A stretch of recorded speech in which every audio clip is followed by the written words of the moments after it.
दो वर्ताकार मैदानों के क्षेत्रफलों का अनुपात क्रमशः 25:64 है। यदि बड़े मैदान की त्रिज्या 16 मीटर है तो छोटे मैदान की त्रिज्या क्या होगी। दो मैदान हमें दिए गए हैं वर्ताकार, एक मैदान छोटा है और दूसरा मैदान बड़ा है। तो हम एक मैदान को छोटा बना लेते हैं और दूसरे मैदान को बड़ा बना लेते हैं। जिसका क्षेत्रफल छोटा है वह मैदान छोटा होगा और जिसका क्षेत्रफल बड़ा है वह मैदान बड़ा होगा।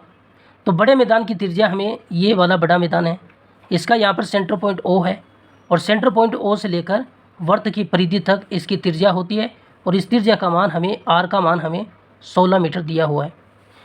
दूसरा वर्त है, दूसरा मैदान है, तो इस त्रिज्या को हम R2 मान लेते हैं और इस सेंटर पॉइंट O से लेकर वर्त की परिधि तक इसकी त्रिज्या को हम R1 मान लेते हैं। तो R1 का मान हमें निकालना है। इसका जो क्षेत्रफल है वो हमें और इसका जो क्षेत्रफल है वो अनुपात में दिया हुआ है, तो हम यहाँ से निकाल सकते हैं इनका क्षेत्रफल। छोटे वर्ताकार मैदान का क्षेत्रफल हमें कितना दिया हुआ है, यहाँ पर 25 दिया हुआ है, लेकिन अनुपात में दिया है। जब हम अनुपात को हटाते हैं तो गुणा में x लगा देते हैं, तो 25x हो जाएगा, 25x हो जाएगा। और बड़े वर्त का क्षेत्रफल क्या होगा, बड़े वर्ताकार मैदान का क्षेत्रफल कितना होगा, कितना दिया, 64 दिया है, गुणा में x लगा देंगे अनुपात को हटाने के लिए, तो 64x हो जाएगा। अब हम वर्ताकार मैदान का क्षेत्रफल का फॉर्मूला जानते हैं, क्या होगा, पाई R, ये बड़े वर्त का क्षेत्रफल है, बड़े वर्त की त्रिज्या को R2 माना है, तो पाई R2 स्क्वायर होगा और इसका मान हमें कितना दिया हुआ है, 64x दिया हुआ है।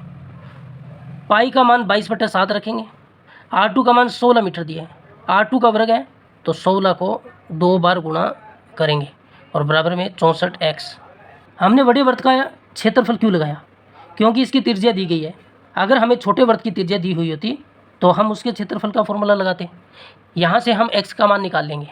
64 को 16 के पाड़े से काटें, 16 चौकू 64 होता है, 16 को 4 से काटें तो 4 चौक 16 होता है, 22 का 4 से गुणा करेंगे 88 आएगा और भाग में 7 बराबर x का मान आ जाएगा। छोटे वर्ताकार मैदान का क्षेत्रफल क्या था, छोटे वर्ताकार मैदान का क्षेत्रफल कितना है, 25x है।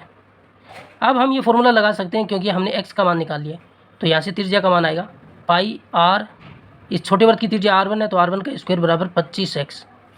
पाई का मान 22/7 रखेंगे, R1 का वर्ग बराबर 25 गुणा 88/7, 7 से 7 कैंसिल होगा, 88 को 22 के पाड़े से काटें तो कितना होगा, 22 चौका 88 होगा और 25 का 4 से गुणा करेंगे तो R1 वर्ग का मान 100 आएगा। हमें किसका मान निकालना है, R1 का मान निकालना है, तो यहाँ से ये वर्ग हटाना पड़ेगा। ये वर्ग हटाएंगे तो इस पर क्या लगेगा, वर्गमूल लग जाएगा। तो R1 का मान 100 का वर्गमूल कितना होता है, 10, तो R1 का मान आएगा 10 मीटर। छोटे वर्त की त्रिज्या कितनी होगी, 10 मीटर होगी।